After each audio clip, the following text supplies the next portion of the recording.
أمس بنيا أمس كور بحجاب روزن ضروری کہ أسۍ چھِ لاگان بینڈ نیران حضرت زہرا سُنٛد ولی سیٖن چھِ آسان یَلے نَرِ چھِ آسان یَلے کَلہٕ چھِ آسان یَلے سورُے کینٛہہ چھِ یَلے آسان مگر نَرِ چھِ آسان یا زہرا ضروٗری لٲگِتھ السلام علیکم ورحمۃ اللہ وبرکاتہ ولی جناب زہرا سلام اللہ علیہ یُس درس چھُ دِوان سُہ چھُ اَمہِ نِش بالکل الگ جناب زہرا سلام اللہ علیہ چھِ اَسہِ ہیٚچھناوان کہِ أکِس زنانہِ خٲطرٕ چھِنہٕ أمۍ سُنٛد یہِ بے حجاب روزُن أمۍ سُنٛد وقار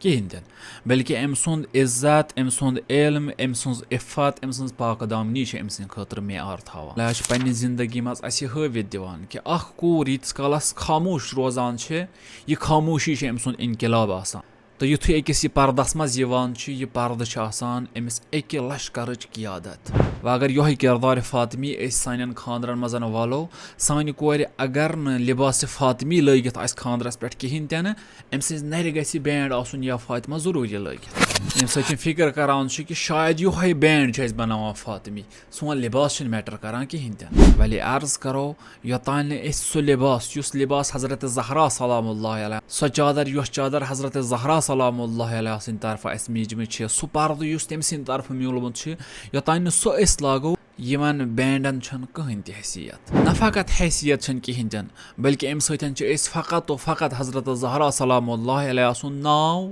منٛدٕ چھاوان